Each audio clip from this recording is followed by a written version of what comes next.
আজকে তারা রক্তের সাথে বেইমানি করেছে। জমা টিভির একটা মুনাফিক দেশের জনগণকে ভোটারদেরকে একটা ষড়যন্ত্র চালাচ্ছে। আমি বলতে চাই এরা ভারতের দলাল, পাকিস্তানের দলালরা। বিসমিল্লাহির রহমানির রহিম। বাংলাদেশ জিন্দাবাদ, দেশনেত্রী বেগম খালেদা জিয়া জিন্দাবাদ।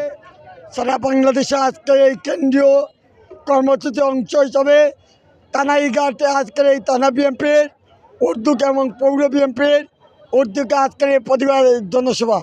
আজকের এই প্রতিবাদে সভাপতিত্ব করছেন থানা বিএনপির সংগ্রামী সভাপতি, সিলেট জেলা বিএনপির উপদেষ্টা, এ সময় করে যুবদলের সাধারণ সম্পাদক জনাব মামুনুর রশিদ মামুন চেয়ারম্যান।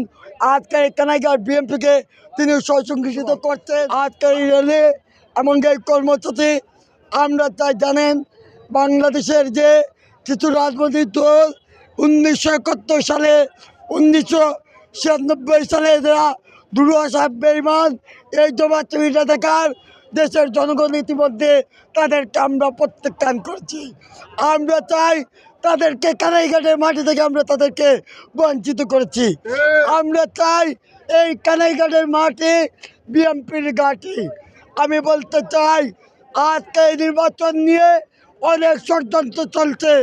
আমি বলতে চাই অর্থদিন সরকারকে কিছু অনুরোধ থাকবে। আমরা চাই ফেব্রুয়ারির দিকে নির্বাচন।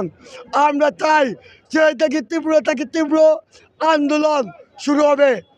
আমরা চাই বিএনপি ক্ষমতার লোভে নয়, বিএনপি আন্দোলন করছে মানুষের জন্য, 31তমার জন্য আমরা কাজ করতে চাই।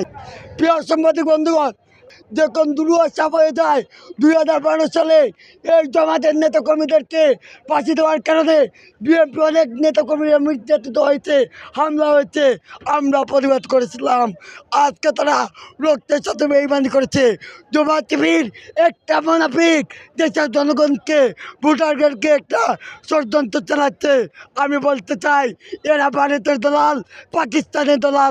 এই জমা টিভির উদ্দেশ্যে একটা কথা বলতে চাই, নির্বাচন নিয়ে যদি কোনো ষড়যন্ত্র হয় তাহলে এই কানাইঘাটের মাটি থেকে নিয়ে আমরা আন্দোলন তীব্র আন্দোলন হবে।